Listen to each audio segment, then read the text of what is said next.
Let me mention 3 routes that researchers think could improve health for all. And I should say that on this list, always on this list, is primary care for everyone. It's basic care for everyone. Education and development. Robust early education and throughout life. Opportunities for continuing education after your formal education. What it offers? Well, we've already talked about that to some degree. Improved life chances for participating in your community, attaining good occupations. It's also a strong predictor of other variables associated with positive health outcomes, such as self-efficacy, knowledge, social participation, cognitive complexity, control over work, and coping. And it's especially important for, perhaps some of you studying global health, you'll know this from studies that show investing in women really pays good health dividends. When you invest in women, it not only improves their personal empowerment, their autonomy in the community and in the household, and their social participation, but those improvements, and it's great looking out on an audience filled with young women's faces, those investments translate into improved health for the women themselves, for their children, and for their communities. So it's an investment that really pays off quite broadly. And children, across the board. Doesn't matter whether you're conservative or liberal, whether you served in a Republican administration or a Democratic administration, there's general agreement that investing in children early on and continuously really pays off. Now, I just overstated something. Whether you're conservative or liberal, Democratic, Republican, there was an article recently in Health Affairs on one of their web-based issues that was dedicated to healthcare reform. I mentioned this at the dinner earlier. And there was an article written by 2 very high-level policy people who had served on the World Health Organization's Commission for Social Determinants of Health. One had served in a Republican administration, one had served in a Democratic administration, and they wrote this article titled, "Don't Forget the Social Determinants of Health." And they agreed that one of the most important ways to invest in health for all is by investing in children's health and development. And I would just say as a backdrop to this, researchers are gaining increasing insights into the early developmental origins of health. And this research suggests that early life exposures to adverse material and psychosocial conditions exert longitudinal effects on health over the life course.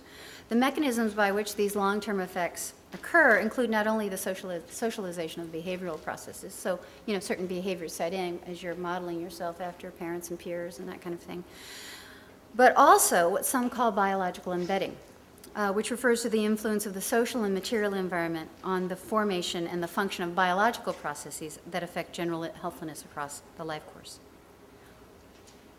So, education and development for everyone, but particularly in women and children. That you'll see time and again. Neighborhood conditions. There have been a lot of experiments, both here in the United States and abroad, trying to improve neighborhood conditions, or perhaps you've heard of this thing called moving to opportunity, where they take people, they use a kind of a lottery system to move people out of impoverished neighborhoods and into better off neighborhoods.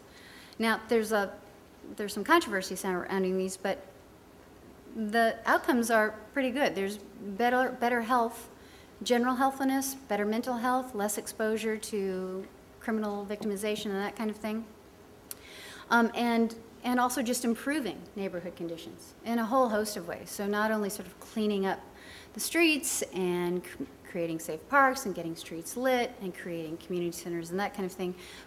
Time and time again, these types of interventions tend to pay off. So there's a lot of support behind them. And then finally, income supports. There's just ample evidence that income support to the most disadvantaged will bring them, that brings them to adequate living levels and promotes health. Our U.S. safety net has been fraying over the decades, and perhaps we can talk about that.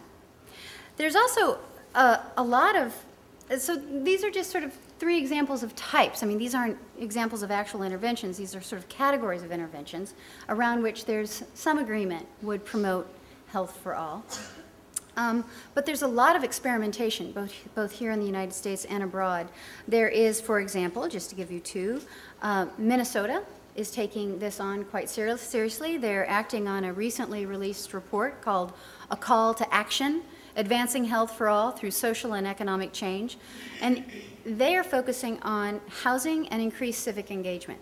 So there is actually quite a bit of support, particularly at the community level. There are other examples of this as well. Kansas, for example, just created an entire institute dedicated to civic engagement and civic leadership, and it was supported by a health foundation. The idea being that when you have strong communities and you have people participating, health improves, and we see that to be the case, right? Now, in the health arena, when people invoke the term responsibility, they often mean personal responsibility or individual responsibility. And when they do, it's likely to mean something like that people have caused their health and that they're accountable for the consequences of their health, usually their poor health, maybe the financial consequences of their poor health. And there's a very good reason that when we invoke the phrase personal responsibility for health, that it might mean this, and that's because of the way we die today. So 7 out of 10 Americans will die of a chronic disease. That's the case in the developed world. Increasingly, it's becoming the case even in the developing world. We die of chronic diseases. 4 behaviors have been found to account basically for about 38% of deaths. Do you know what they are? Smoking, diet, physical activity, alcohol use. Yeah. Yeah.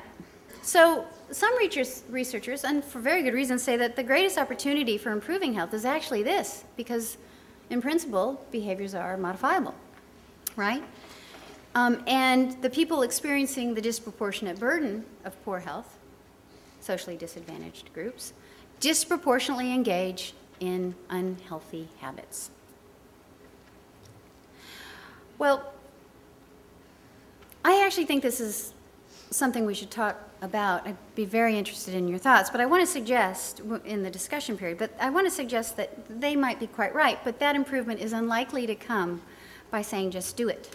Numerous studies have demonstrated that unhealthy behaviors alone do not explain the poor health of disadvantaged groups. It just can't explain all. It's just the way healthcare can't explain it. Just the way unhealthy behaviors don't explain all of it. Social factors in all the forms I described exert an independent effect on health outcomes, and it's easy to imagine that those social factors also influence the formation of health habits as well.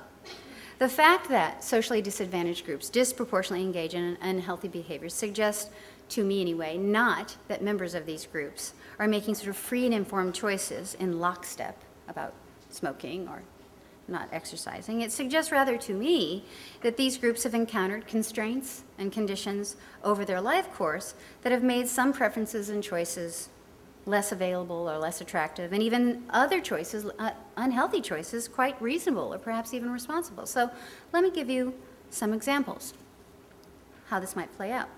And all these examples relate to diet and activity levels, so diet and exercise. Parents chronically short on time and money who feed themselves and their children fast, cheap, calorie-dense meals may be making responsible decisions about how to stretch what few dollars and time they have. Bigger body types, valued by some subgroups as signs of health and beauty, may be adaptive responses to histories quite alive, recently alive, with memories of want and scarcity. Overindulgence in, I don't know, name your favorite vice, sweets, cheesecake, cookies, may be a quite cost-effective form of entertainment and stress relief. So each of these examples points not simply to a health consequential choice or habit made by an individual, but also the larger social and political context in which the choice was made or the habit was formed.